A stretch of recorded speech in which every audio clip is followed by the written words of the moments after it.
జనరల్‌గా ఆడపిల్ల పుట్టిన తర్వాత పేరెంట్స్‌లో ఉండే భయం ఏంటంటే అబ్బాయి పుడతాడా లేదా? అబ్బాయి పుట్టిన తర్వాత పెద్దగా టెన్షన్ ఉండదు. అబ్బాయి పుట్టిన తర్వాత అమ్మాయి అయినా సరే, అబ్బాయి అయినా సరే ఓకే అని అనుకుంటూ ఉంటారు పేరెంట్స్. ఇక్కడ న్యూమరాలజీ ఏం చెప్తోంది మీకు?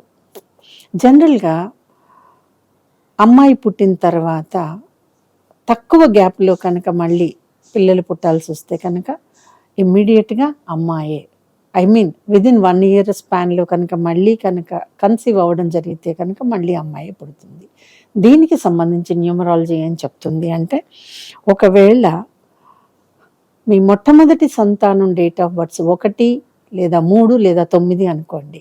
1లో అమ్మాయి పుడితే మళ్ళీ అమ్మాయే, 3లో అమ్మాయి పుడితే మళ్ళీ అమ్మాయే, 9లో అమ్మాయి పుడితే మళ్ళీ అమ్మాయి. మారటం కొద్దిగా కష్టం అండి స్పాన్ తక్కువ ఉన్నప్పుడు. తర్వాత 2, 4, 6 అనుకోండి. అంటే మొదటి సంతానం 2లో కానీ, 4లో కానీ, 6లో కానీ ఉన్నారనుకోండి. స్పాన్ తక్కువగా ఉన్నా కూడా జెండర్ మారుతుంది. ఇది 2 లేదా 4, 6 ఈ 3 నెంబర్లకి మాత్రమే సాధ్యం. ఆ తర్వాత మీకు 7 ఏమైనా జరగచ్చండి. అమ్మాయి ఉంటే అమ్మాయే రావచ్చు, అబ్బాయి ఉంటే అబ్బాయి రావచ్చు, 6 అమ్మాయి ఉన్నా అబ్బాయి కూడా రావచ్చు.